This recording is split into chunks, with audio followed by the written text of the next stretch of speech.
Hello, everyone. Thank you for taking the time to join us this evening. My name is Dennis Schultz. I am the Executive Director of the Blacks in Technology Foundation. If you're not familiar with Blacks in Technology, we're a 501c3 nonprofit that promote and advocate for Black people in tech. We want to see more Black faces in tech and help them advance their careers throughout tech. So tonight we're going to be talking about the social justice intersection of technology and what it means for the future of social justice movements, civil rights causes. And tonight, we're going to be discussing that with Trovon Williams. I almost forgot your last name. So Trovon Williams from the NAACP. Let people know a little bit about yourself, your title and function at the NAACP.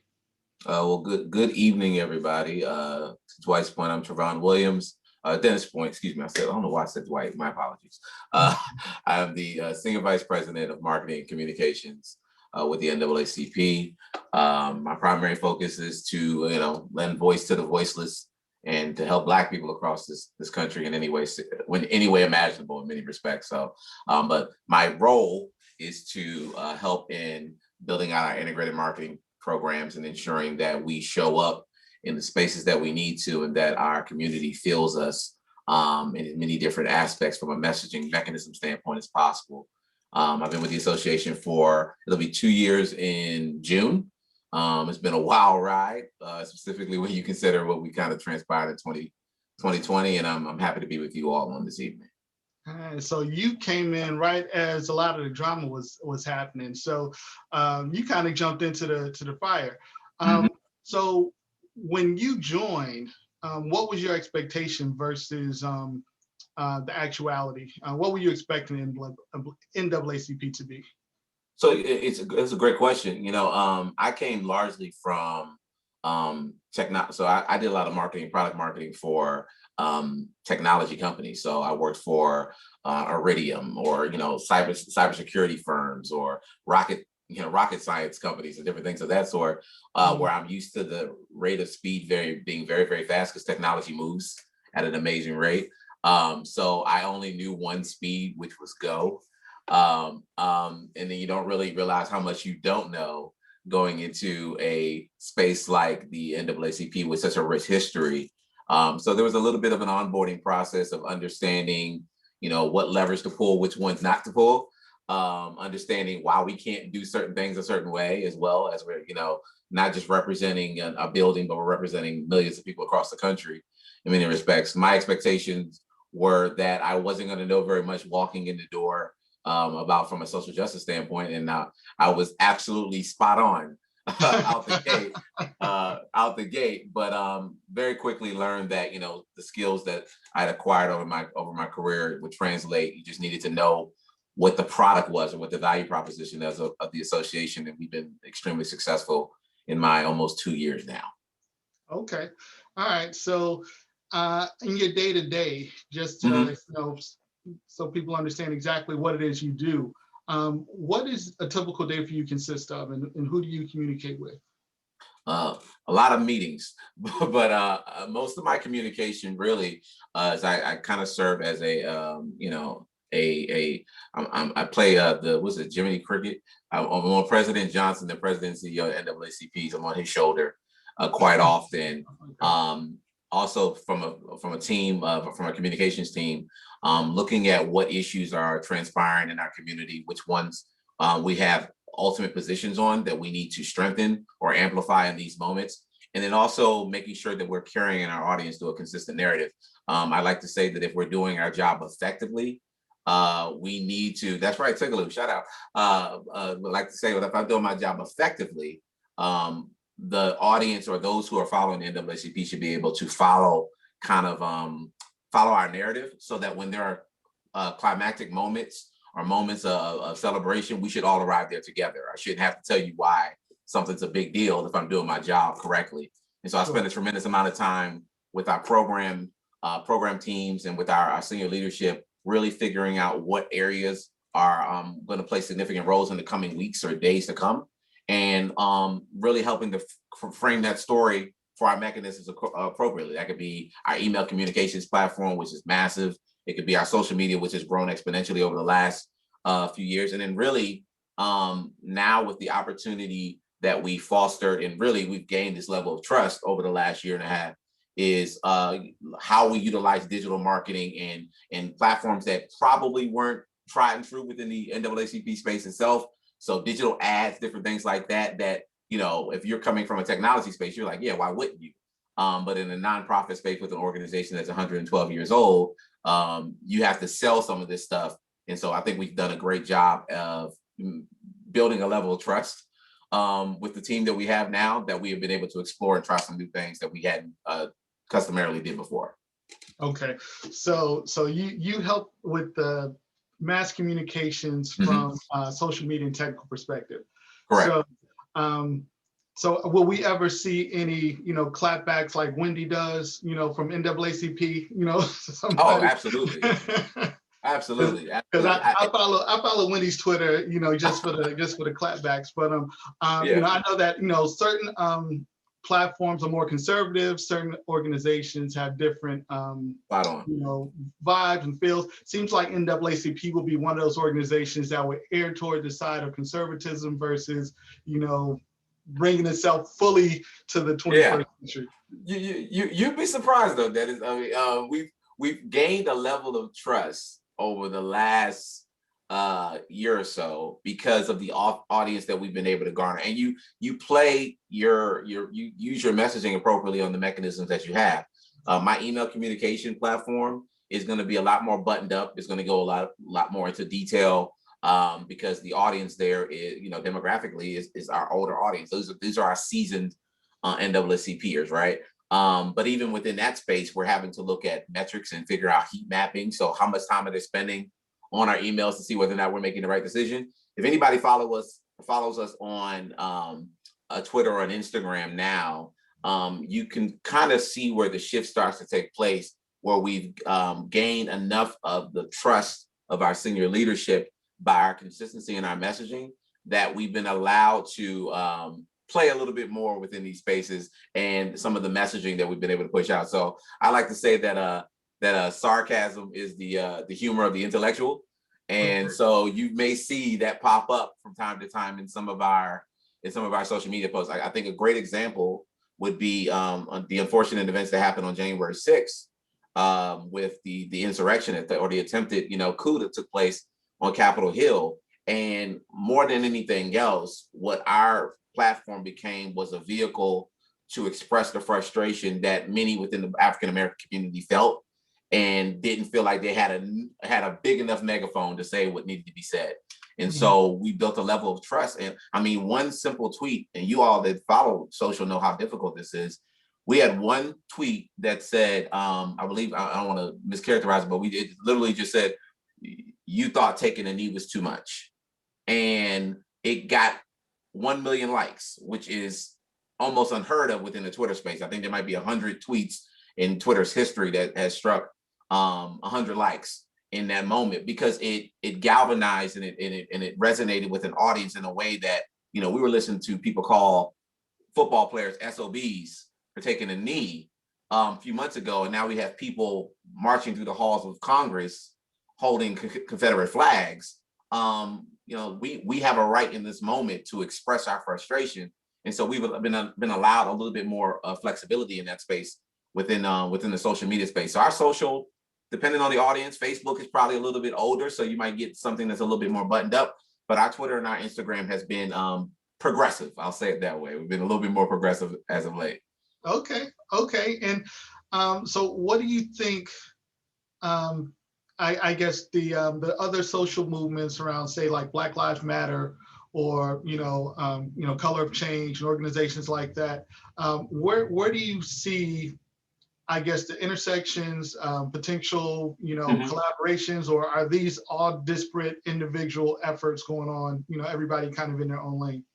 President Johnson has a great saying around this, and he says social justice is not a monolith, right? Like, there is no one way to do anything. And if we're going to arrive at the levels of success that we're looking for on behalf of our community, it's going to take multiple visions and ideas about how to do that. We play play nice with all of these people. And if you look at many of our statements that go out, we do a lot of coalition coalition efforts within those organizations. So we work very closely with the Color of Change and that team over there. We work very closely with the National Urban League and a NAN as well, because there's so many different, we need many hands on this one. The NAACP, even though we're 112 years old, I think there's so much that we can learn from organizations like a Color of Change, who is, a premier digital advocacy organization. We can learn a lot from that.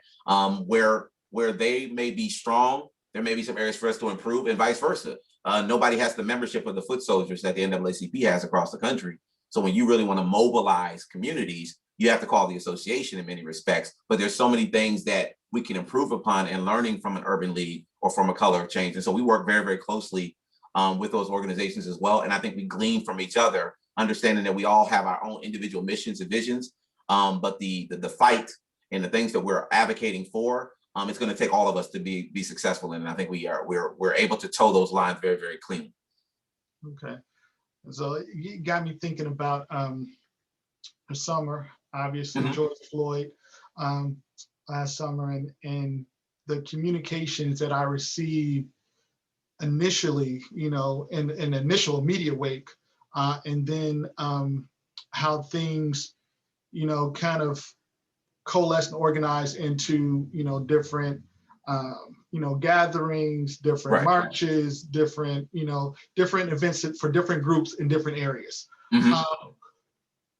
And not to put NAACP on the spot, but I wasn't getting communications from the NAACP, or at least it didn't seem to me that NAACP was as visible.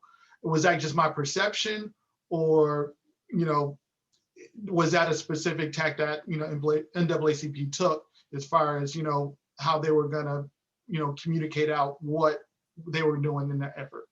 So I think that's probably a specific isolation, because I think if you were to look up a name like a President Leslie Redmond, who was the Minneapolis branch president for the NAACP there, I think you will find that she was at the throes of everything that took place up in Minnesota itself. And the reason I say that is because NAACP is a bottom-up organization, not a top-down.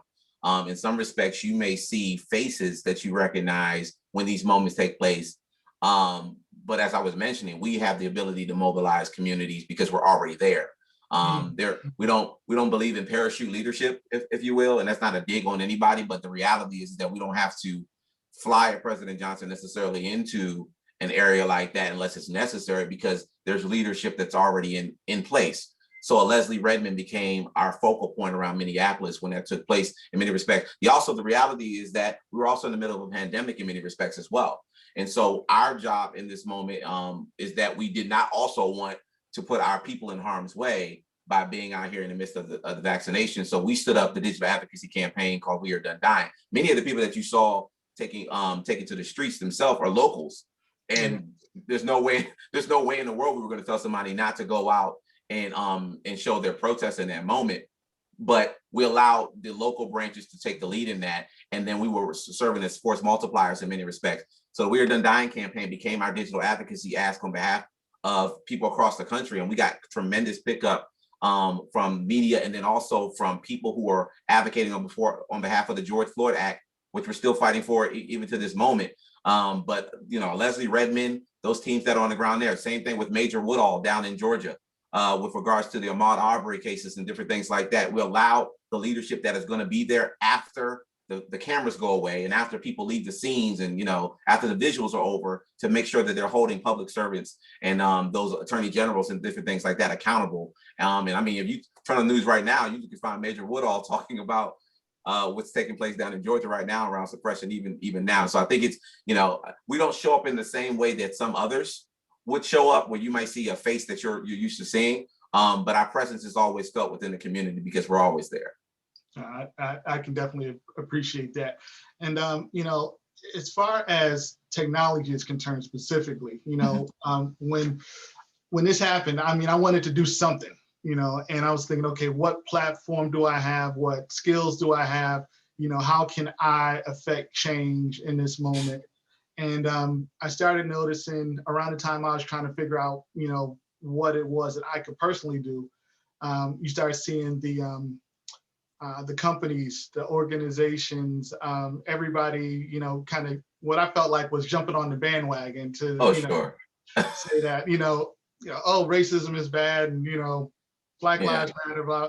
And that's good, I guess. Better late than never, the Great Awakening, if you will. Yeah.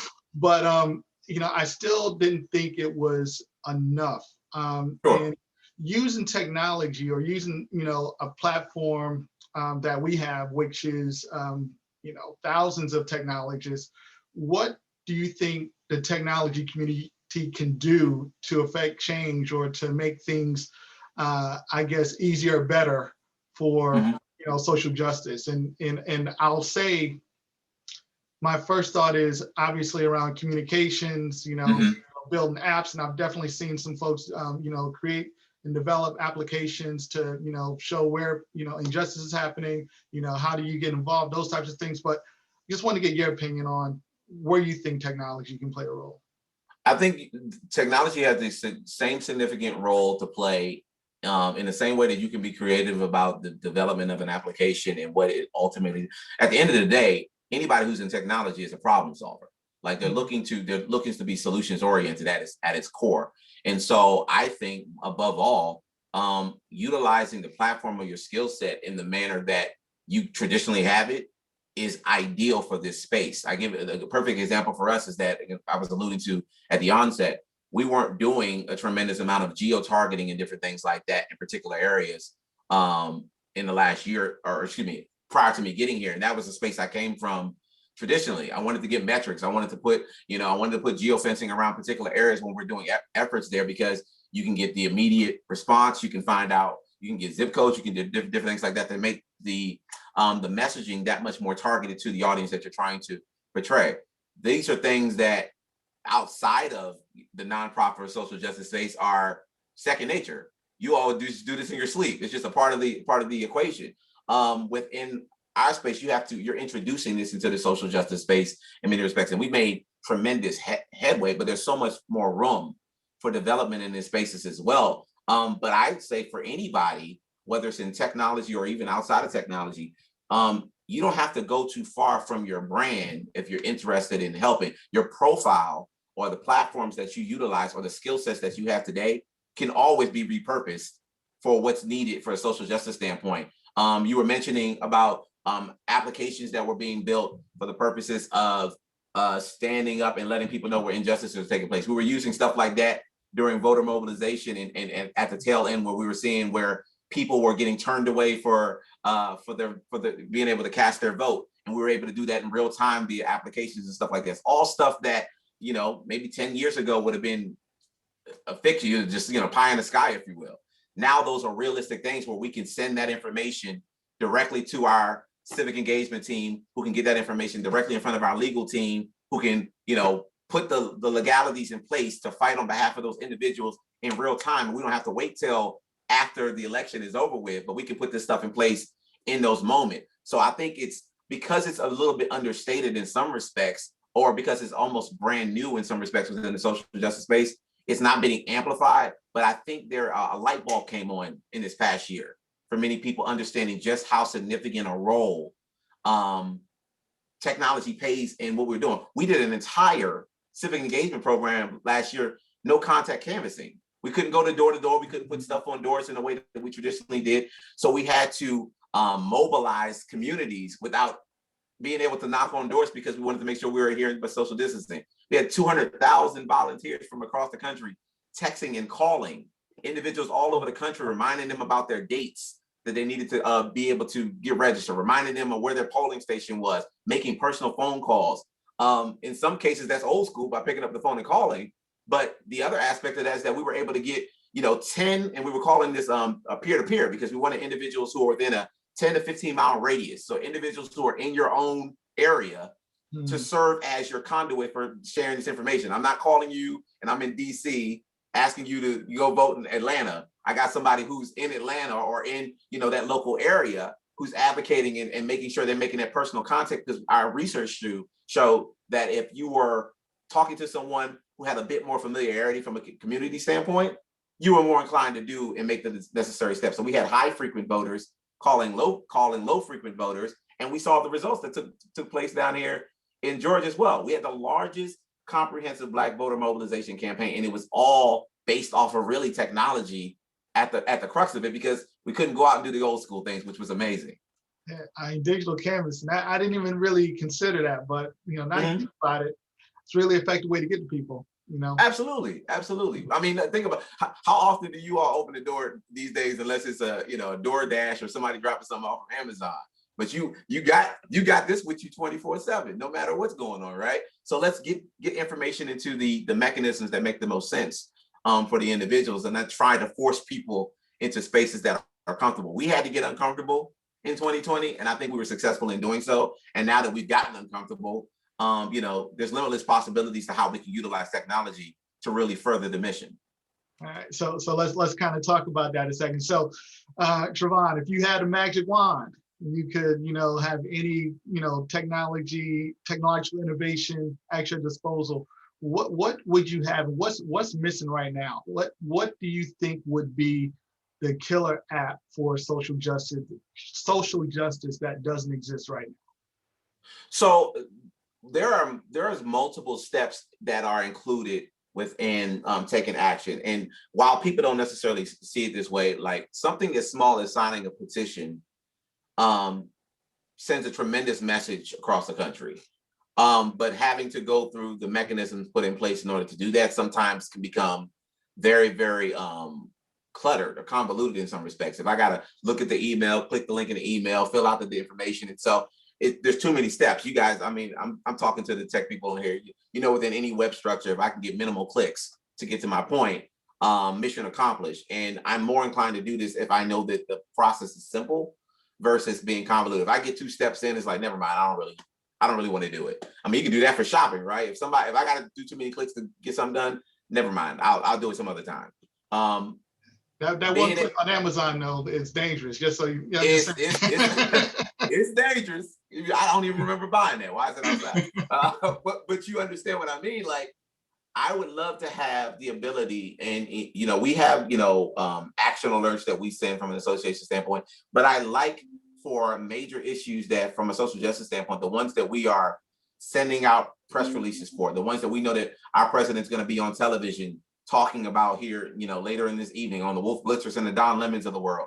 I'd love to be able to put an app in place for immediate action so that they not only get read up on what's happening, but then can take the action right now. Like, oh, I'm in favor of that. Or I'm signing up, I want to volunteer to help in that effort, similar to what you were just alluding to. When we did our voter mobilization campaign, yes, it was successful, but there was a lot of different machines that had to be put in place, and it wasn't as clean and synchronized. We made it work because that's what we Black people make lemonade out of lemons all the time. So it's just the nature of the business. But understanding how we could make this that much simpler, an advocacy app in my phone, powered by the NAACP, that would be outstanding to be able to say, action alert, NAACP is backing HR 1. If you want to sign up to back this, click here. Boom, boom, boom. I can pick the ones I want to sign up to and send it in. And guess what? That's getting sent to the senators. That's getting sent to the congressmen. We're flooding their system. I think I remember back in Georgia in particular, when we were calling for the attorney general to be removed from the position down there with regards to the Ahmaud Arbery case.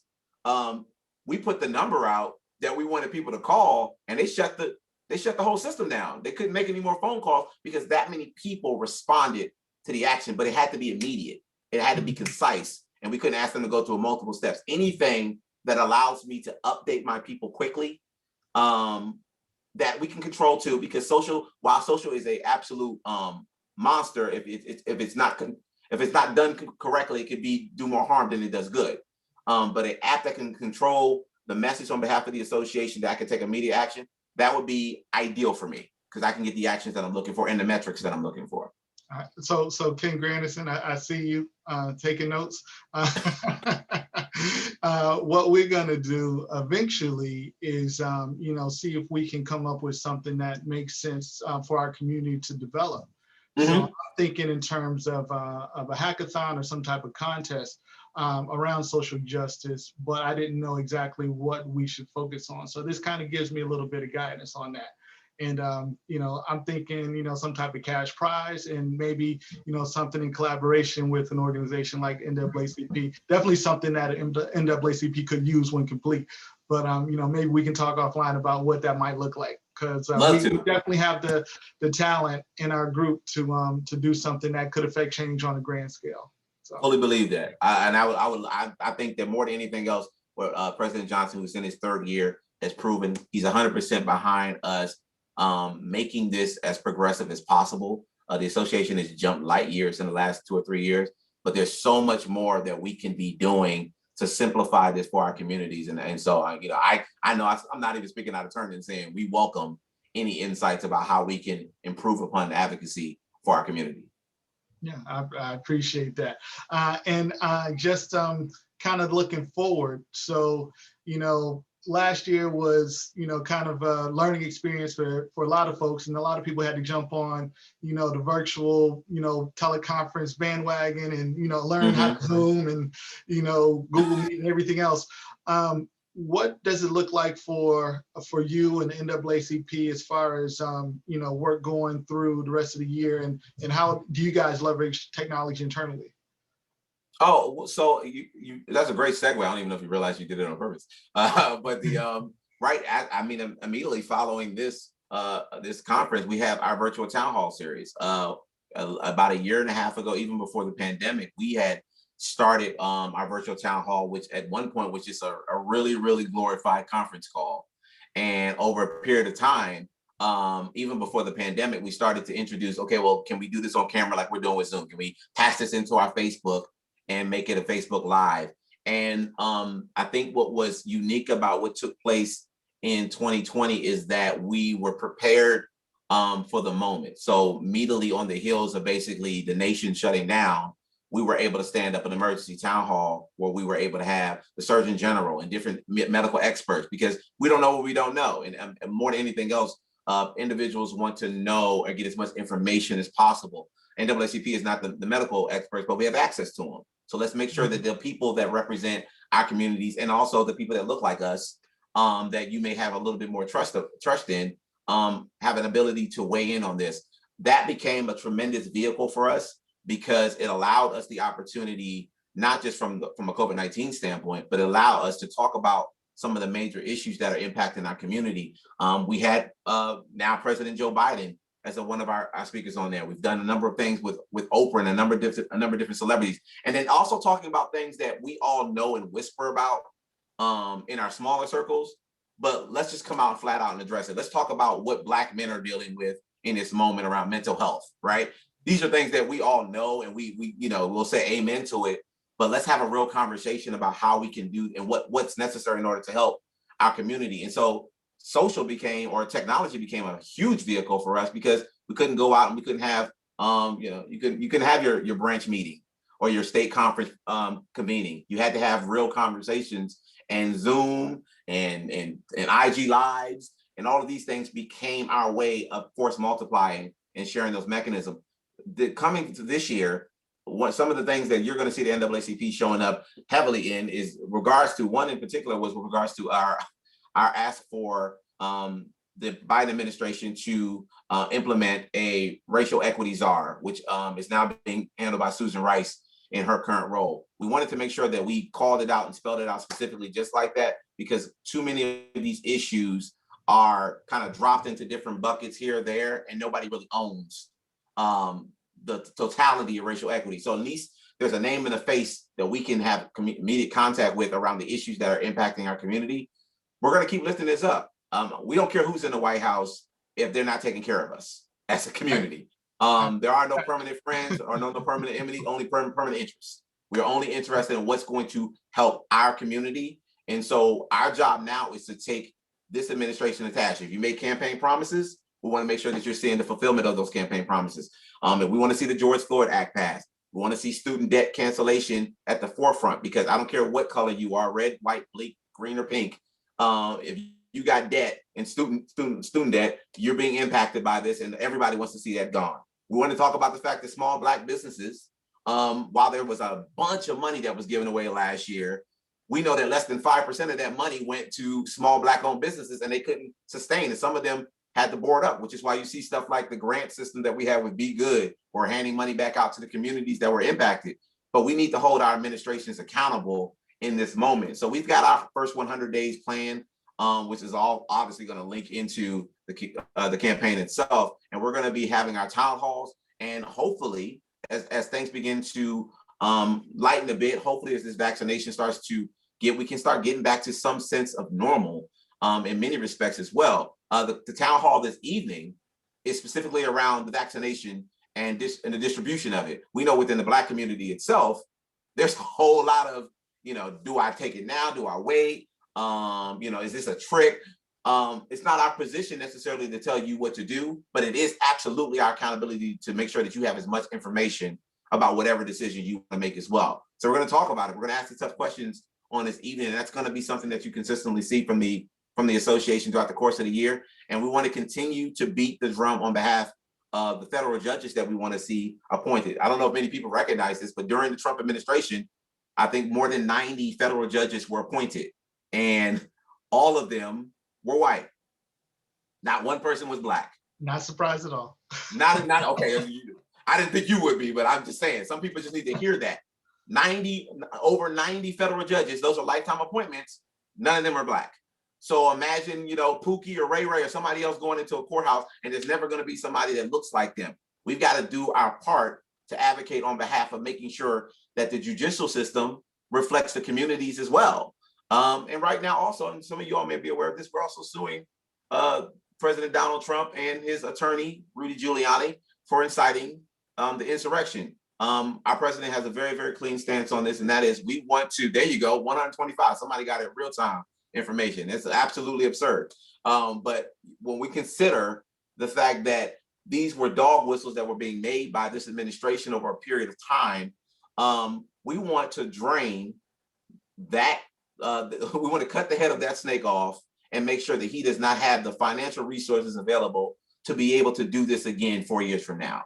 And so our job above all is to hold people accountable for the mistakes. Whether or not the public service did it did it during the impeachment proceedings, we can't do anything about that right now. We can take them to task in maybe 2 years here when elections come back. But right now we can hold them responsible with the federal lawsuits that we're filing. And so that's some of the primary focuses on behalf of the association. And technology plays a significant part in making sure that we're getting up-to-date information out to our audience in as many different mechanisms as possible. Yeah. So I'm hearing a theme of communication in real time. Absolutely. And that that is something I think we can tackle. So yeah, it'll be something that we work on. Black's technology, that is, over the next few months. We'll have something. I'm sure. Looking forward to it. Yeah, and I'll be reaching out to you for some input, and maybe put your name on it. Get a point or two on the credits, like they do on the record deal. Maybe look good. Yeah. Let's do this now. So let's open up and see. I know there was a couple of questions in the chat. I'm going to let everybody ask their questions in real time, though. If you have a question, go ahead and raise your hand. I'll unmute your mic, and you can ask your question live. All right, I'm going to allow Carol. I almost call you Carlos. Carol, how are you today? Good evening. I'm well. Thank you so much for having this. I'm a software IT person. Like, I come up with ideas to build apps and things of that nature, but I'm mostly managed services. So this is a very good conversation for me, because I've always wondered, how do we get the people who don't know, rural areas, people who don't have the technology or the savvy to really take advantage of the things that the NAACP and other movements, is how do we capture and help those individuals that are left out of this bubble that we have going on right now? Mm-hmm. So I can take some of that, and then I'll let you jump in, Trovon, because sure. One of the things that we do as an organization, Blacks in Technology, that is we try to support communities that are underserved, places that have broadband deserts.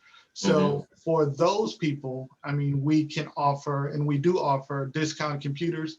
In fact, the program that we have now, you can get a computer, a desktop Dell computer for like $45. And you can get mobile broadband access if you're in a place that doesn't have broadband or you can't afford it for $15 a month. So those are the people who really just, are outside of the whole scope of this digital, infrastructure. We try to provide, as easy an on-ramp for them as possible. And if they really, really need it, and they don't even have the $45 and $15 a month, holla at me. We'll work something out. So that's kind of how we're approaching it. Yeah, and to Dennis's point as well, I think he framed it perfectly. And in some cases, we've had to go tremendously, specifically around like our voter mobilization. To your point, Carol, because we can't, you can't tell somebody about a broadband program or a broadband access to something that they don't have broadband on, right? Mm-hmm. So, I mean, in some of these cases, we got to go old school mailers that's getting sent to these people's location and hoping that the field teams that we have in these areas can identify the areas that are in desperate need. And in some cases, literally walk this stuff up and put it on somebody's door so they can be made aware of the opportunities that are there. And to Dennis's point as well, when there's opportunities or there's a true desperate need where there's affordability becomes an issue because let's be honest, $45 when you don't have it is not just $45, right? There's absolutely partnerships that we have in place that can help supplement for those who desperately need it. There's no point of us making this stuff available if somebody can't take advantage of it. We're selling them wolf tickets otherwise. So some of it's very, very old school to get them up to speed, but we're hopeful that we can help them get across the finish line as quickly as possible through partnerships and by having people on the ground that can help get the information to them effectively. Thank you both for that. I appreciate that. Thank you. Sure. Thanks, Carol. All right, we're gonna go to Ken. Mr. Granderson, how are you, sir? I'm good. How are you? Good. All right. I'm wondering, thank you so much for this session, sir. Do you use LinkedIn that much? Me? Yes, sir. Yes, I absolutely I swear by it. Fantastic. So check out my invite. I've been building technology solutions for the Black community since 1995. Put everything from neighborhoods to the government of St. Lucia online. And nice. We did a conference for the NNPA yesterday. Mm-hmm. We are interested in doing a whole bunch of stuff. So I gave you some links. We would love to power organizations like NAACP in the U.S. and we're doing stuff across the diaspora. I'll definitely take a look at it, Kim. I appreciate that. I'm big on LinkedIn. I think it's where we need to be. Absolutely. Yeah, and Ken, I can vouch for Ken. Ken is legit. He won't go into his whole background, but he's the real deal. Got it. I'm looking forward to it, Ken. I'll take a look. All right, let's go to Rex. Rex, how you doing today, sir? Hey, great, thank you. Yeah, I was looking for a job in 2019, 2020, and I'm just curious now. I noticed that a lot of companies are not following federal laws in regards to, they're asking for online applications, they're asking for age, they're asking for race and other details that could allow them to discriminate. And so I'm just wondering if NAACP is looking at that and contacting these employers. I found about 50% of them are asking for this data right up front, mm-hmm. Not submit the application through LinkedIn or any of these other sites. Yeah, I'm glad you brought that up, Rex. It's absolutely hot and heavy on our radar. If you look at, there was a Wall Street Journal ad that we took out right on the heels of actually on the day of the inauguration itself. Around corporate accountability. You're going to be seeing some stuff from the association here probably in the next 30 to 60 days that's more comprehensive around how we're holding corporations responsible. I think Dennis kind of alluded to it at the onset that you saw a lot of organizations making a lot of proclamations, if you will, on the heels of the George Floyd and the model Operation Breonna Taylor's. And it became a corporate guilt and checking the box that you didn't want to be one of the ones who was not in that mix, right? Our job is to fully hold them responsible for the for the promises and the proclamations that were made, one of which is specifically around diversity and inclusion and making sure that they are not putting barriers in place that eliminate their ability to, quite frankly, be successful. And that's what it really boils down to at the end of the day. When you are putting in those type of questions, you're playing to someone's level of comfort and not playing to their ability to see who's the most qualified person for the room, no matter what their race, color, creed, whatever is in many respects. So our job in this moment is to absolutely hold them to task. A lot of people made a lot of proclamations. We're here to collect in 2021 and see that they see it through. Well, you know, I work for a lot of Silicon Valley companies, and Oh, I'm sorry. What, I hit the wrong button. I'm gonna get you back, Rex. Hold on one second. We got Silicon Valley. Yeah, sorry about that. sorry, that's all right. Sorry. That was my bad. Yeah. Go ahead, Rex.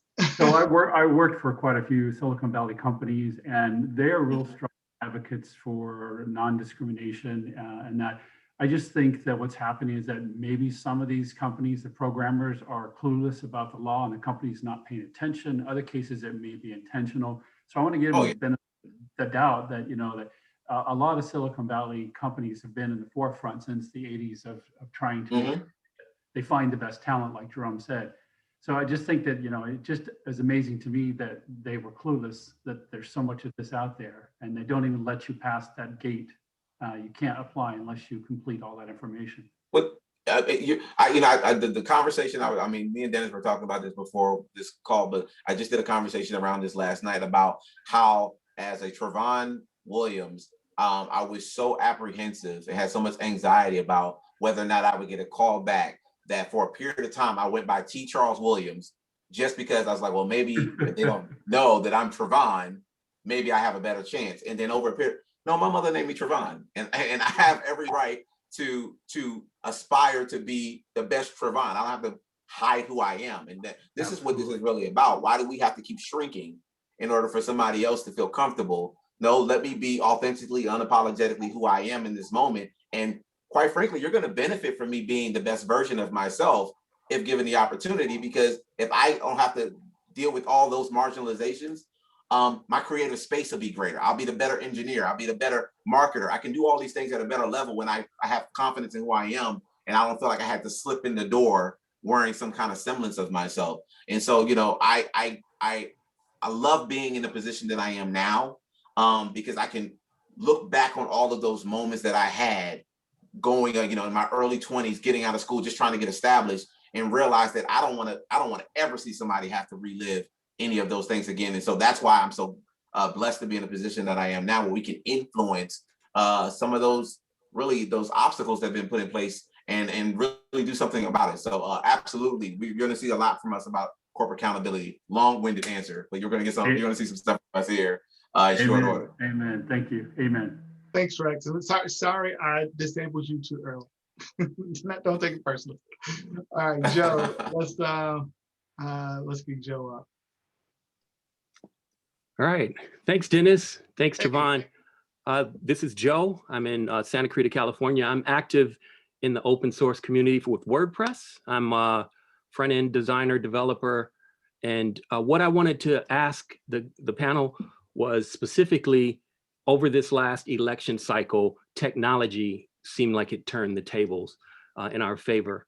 I have a two-pronged question. One would be, and I came in late, so I apologize if you've covered this already. How can we, you know, combat things like Parler or these right-wing tools that are disseminating terrible information? What app would you build for us as a community to sort of stay informed, stay on top of things? And secondly, how can we reach out to our community? I know you talked about there were some issues on student debt and things of that nature. How can we make sure that technology is enveloped at high school level, college levels, at HBCUs and things like that?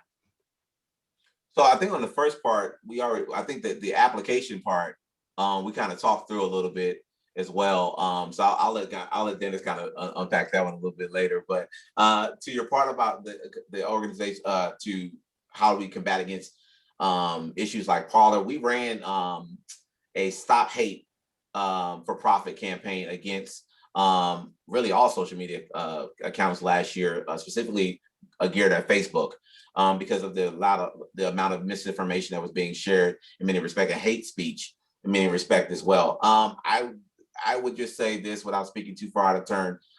Everybody's gonna have their day, and we gotta play chess, not checkers, when it comes to how we're unpacking some of these. I'll say this, there was no mistake in the fact that we waited till after the impeachment before we filed our lawsuit against President Trump. And so I would just say stay tuned in some of these instances. All right, that's exciting. Good to hear. I would just say stay tuned. But in terms of the social media assets or organizations like Parler itself, it's our job to be the voice for the voiceless people. And so we're not doing our job effectively if we allow things like that to continue without it being checked in some respect. So all of this is about accountability. And in some cases, if you're not able to necessarily get to the machine itself, you can get to what funds it. And so that's where our role becomes significant. That's why we were able to take, massive hits against Facebook by telling, major partners to log off and not do any funding with them during a month's period of time. And you saw a massive drop in their revenue in just a month's time, right? Well, the phone starts ringing when people start seeing that the bottom line is being impacted by these things. Nothing's immediate, but there are enough people thinking about this that have their eyes on it that I would say don't be surprised if you start seeing some things turn in our favor. But we need people like you to continue to hold us to task as we continue to hold corporations and public service to task as well. All right, thank you so much.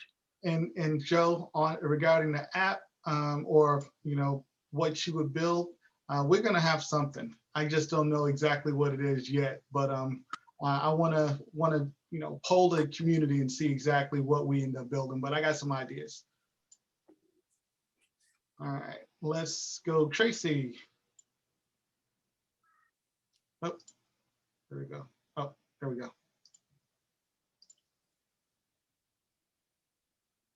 Did we lose Tracy? Oh, there she is. Oh, you're still on mute. I'll mute Tracy.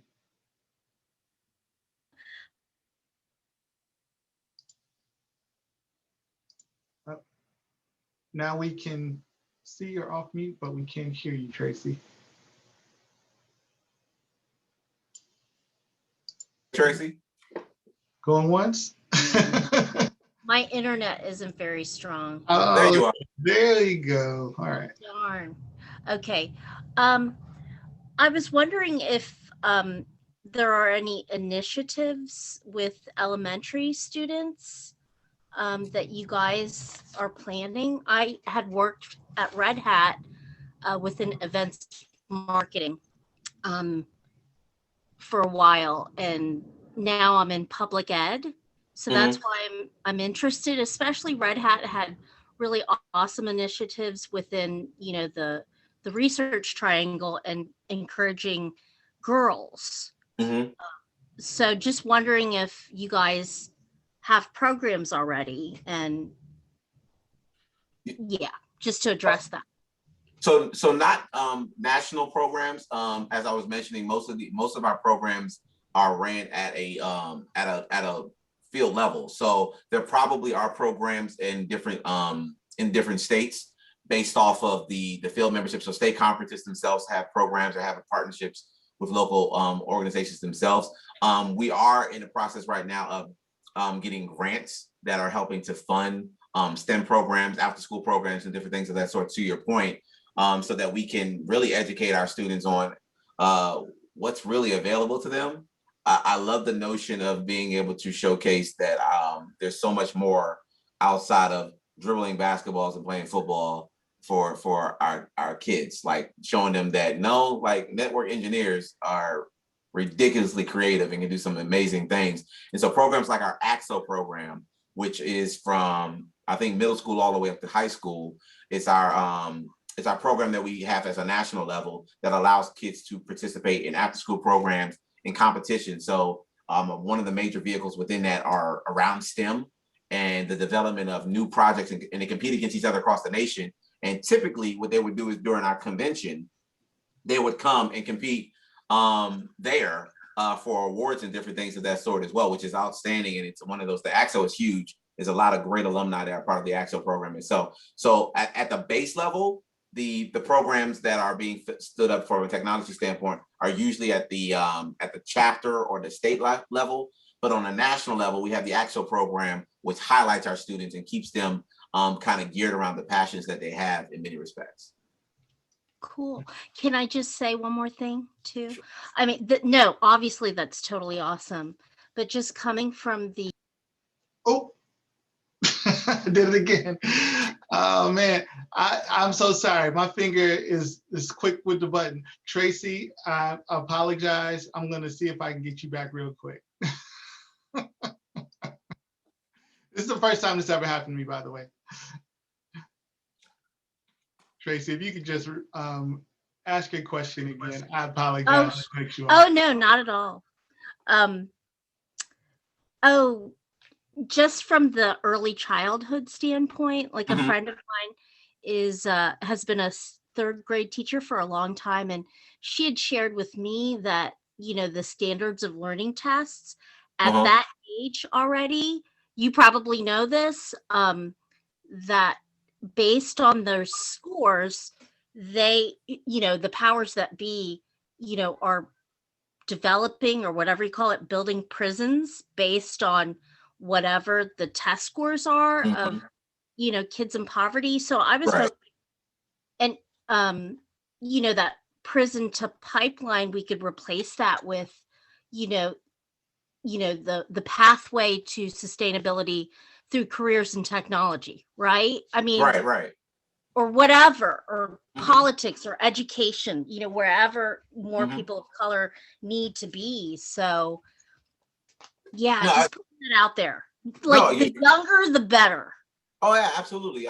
You're spot on. And with the point that you lifted up is very accurate, in that we have to figure out, I call it preventive maintenance. If we're doing our job effectively and correctly, we shouldn't be looking to put people in prisons, because if we're doing our job on the front end, ensuring that there's programs, or that there aren't food deserts, or that people can find you know, access to job, then maybe we can stave off this need to try to incarcerate people right out the gate, because we're not, that's that cancel culture that you run into in many respects, right?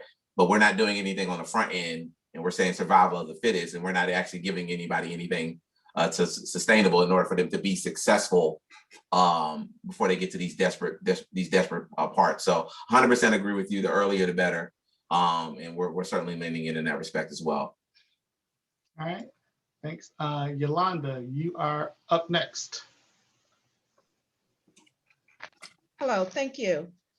I am a knowledge management consultant, and I work with organizations where I look at their who's doing what from leadership.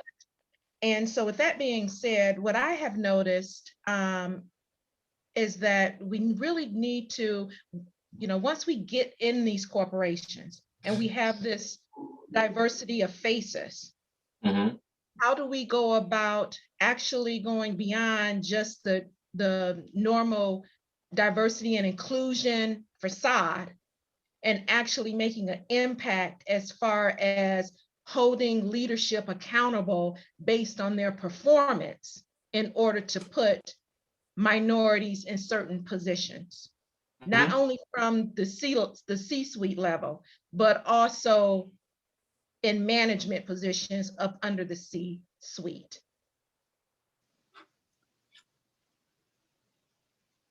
Oh, I didn't know if that was a question, or you were I was about to say amen. I didn't know if that was a question. No, so what I will say is that from the association standpoint, what we've done over the last several years is stood up what we call our corporate, it's a corporate grade. We're grading them based on diversity, inclusion, different things of that sort. And these organizations are paying tremendous attention to that. Some of this has included us having local members who are a part of NAACP who become members of these boards, so we can hold these individuals accountable in many respects as well. But in some cases, it's us delivering our public report as it pertains to these organizations and whether or not they're absolutely keeping their word on these deals. Perfect example was an Airbnb a few years ago, and we don't cut corners on how we feel about these people. I don't care if you're a partner and you've given us funding or whatever. If you're not getting it done on behalf of our communities, we're going to let you know about it. And so that sort of public shaming in some respects is what causes many of these organizations to turn. If we tell the African American community, don't fool with this organization anymore because they're not doing what's necessary in order to position us appropriately, it has a lasting effect. Not necessarily going to change the culture right out the gate, but it's a way of us continuing to hold them accountable. So we have had instances where organizations who are, quite frankly, coming with hat in hand and wanting to do things better will appoint NAACP or somebody local to sit on their board to hold them responsible. And they're looking at plans that we put in front of them, quite frankly, on how they can really start to change the culture so that we are holding them responsible in some respect. It's never overnight, but we have seen some success where some organizations are showing tremendous steps. And just like I was mentioning as it pertains to campaign promises, I go back to what we were saying before, the corporate accountability aspect. We had a lot of organizations from across the country that made a lot of promises in 2020 out of corporate guilt and kind of checking boxes. Our job now is to make sure that we collect on behalf of the Black community, whether that's ensuring that they are recruiting at HBCUs to ensure that they get the right, they're giving our kids an opportunity to get into these programs out the gate, whether it's ensuring that they are looking to increase their percentages. We had people that signed up on our Million Jobs campaign as well to make sure that they are making jobs available to people of color as well. There's so many different ways for us to unpack it. It's never going to be perfect right out the gate. But more importantly, I wanted to just kind of reinforce that we are not mincing words with any of these people at all. We don't have no permanent friends, no permanent enemies, only permanent interests. So I just hope that gives some some semblance of confidence in that we're not turning a blind eye to any of this. Thank you. Mm-hmm. Thanks, Shalonda. Yeah, if you can't hold them legally accountable, hold them financially accountable. 100%. All right, Charles. Hi, good evening, both of you. And thanks for doing this. It's good to hear, Trovon, that the NAACP is not resting on sort of 100+ year history, right? And is continuing to move and grow and thrive. My question is a little bit selfish, but I'll, not too much. I'll get into that in a minute. I have a deep experience in IT in multiple sectors, right? So spent some time in telecom, spent some time in financial services, even spent some time in nonprofit. And I guess the added kicker here is that my background, so I am not the high flying developer. I am more the person that works on infrastructure, that works on process and procedure around that infrastructure, securing the data, right, for that enterprise, et cetera, right? And at what is arguably sort of the twilight of my career, I really would like to find a role at a nonprofit, right? Having done this at least once already.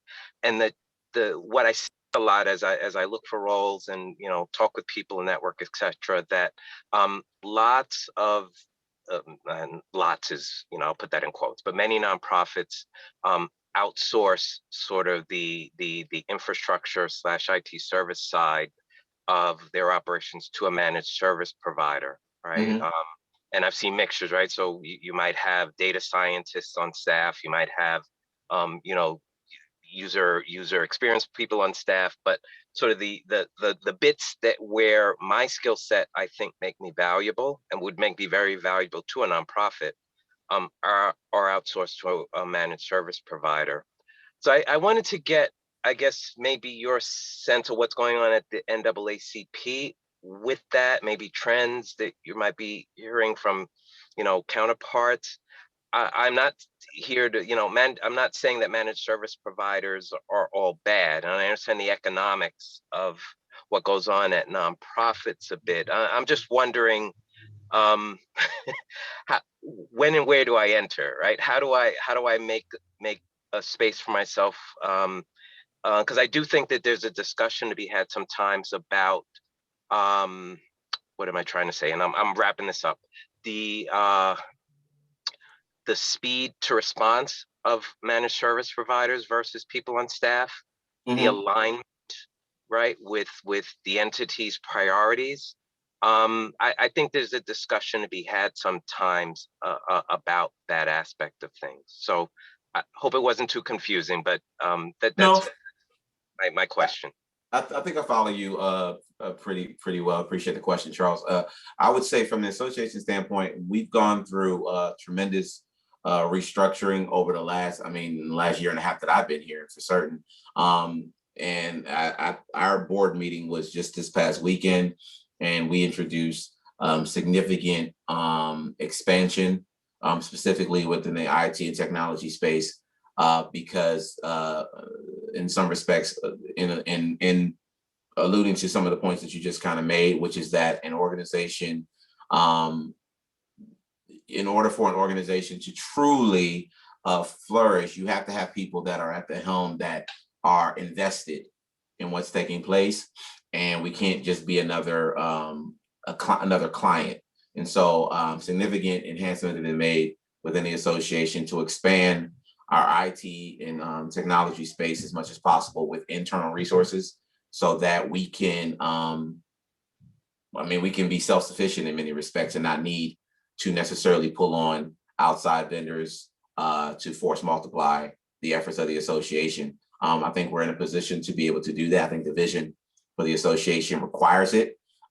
Technology has played too much of a significant part in the fulfillment of social justice and the movement over the last year and a half for us to immediately pivot back to doing things the way we always do. There may never be us going back to the way things once were. And so what we've learned tremendously over the last year is that we're certainly more equipped for this than we thought we were, as far as the creativity and expanding beyond what we were doing previously.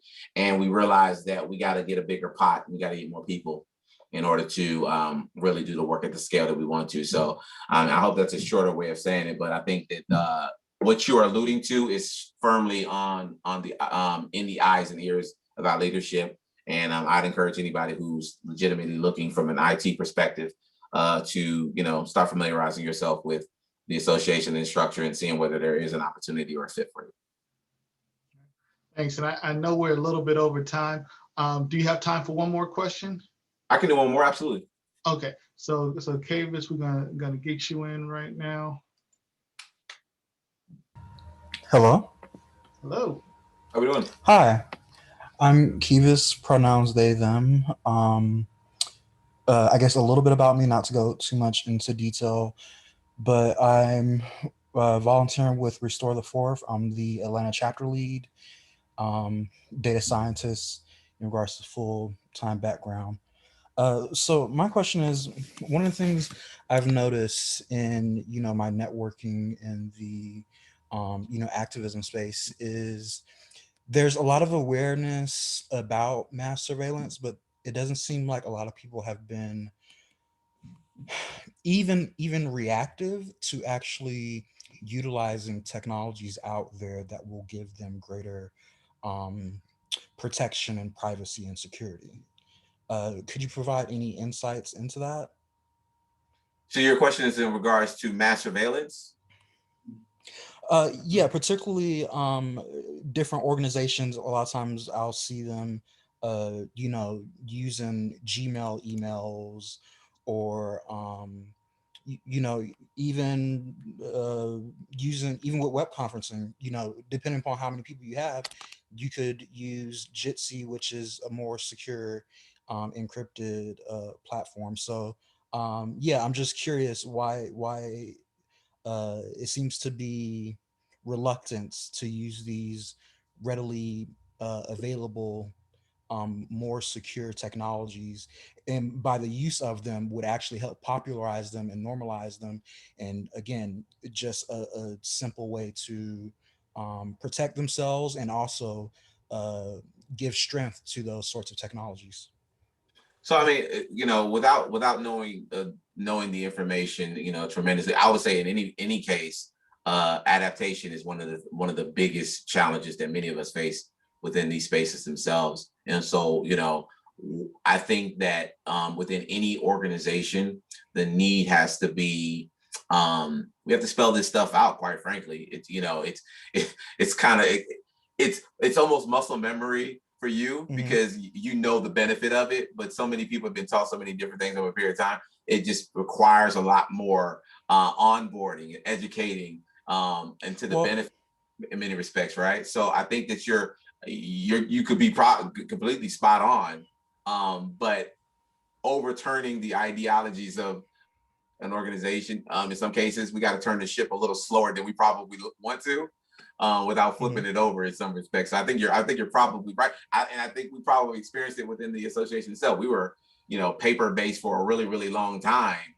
And then you start realizing what's being lost and what's being, to your point, are we really secure because what we're comfortable with, or are we actually doing ourselves a disservice by not kind of buckling down and saying, no, we need to do this in order to make our job more efficient or more secure. Those things take time in some respects. But I think the adaptation part, and that's probably within any organization. I don't even know if that's just an NAACP thing. It's just people aren't what they're not used to. It's going to take longer for them to get up to speed on. But we need individuals like yourself who can continue to beat on the drum about the solutions that are associated with these things, so that we can start making the kind of transformative change that I think you're alluding to. Yeah. I guess just a little additional layer of nuance. For me, it wasn't a thing of muscle memory.